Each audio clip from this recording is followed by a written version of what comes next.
The display format of futures contract codes is fundamental to understanding pricing across multiple expirations. Contract display codes are typically 1 to 3 letter codes identifying the product, followed by additional characters indicating month and year of expiration. The format of a contract code varies according to asset class and trading platform. Many contract codes originated on the trading floor to convey maximum information with the fewest characters and migrated intact to the electronic environment. Let's first look at the E-mini S&P 500 futures contract.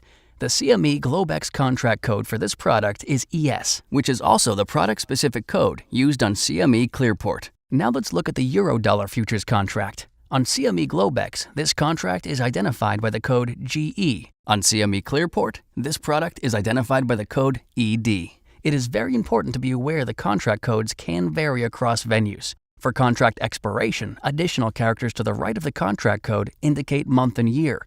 Each calendar month expiration is identified by a single letter as follows: January, F; February, G; March, H; April, J; May is K; June is M; July is N; August is Q; September, U; October, V; November, X; December, Z.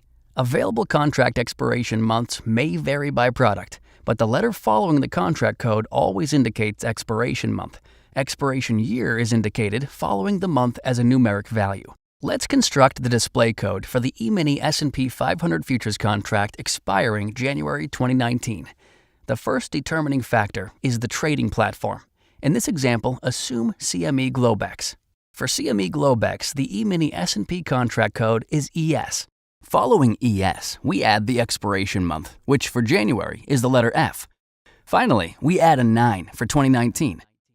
Therefore, the display code for the E-mini S&P 500 futures contract expiring in January 2019 is ESF9.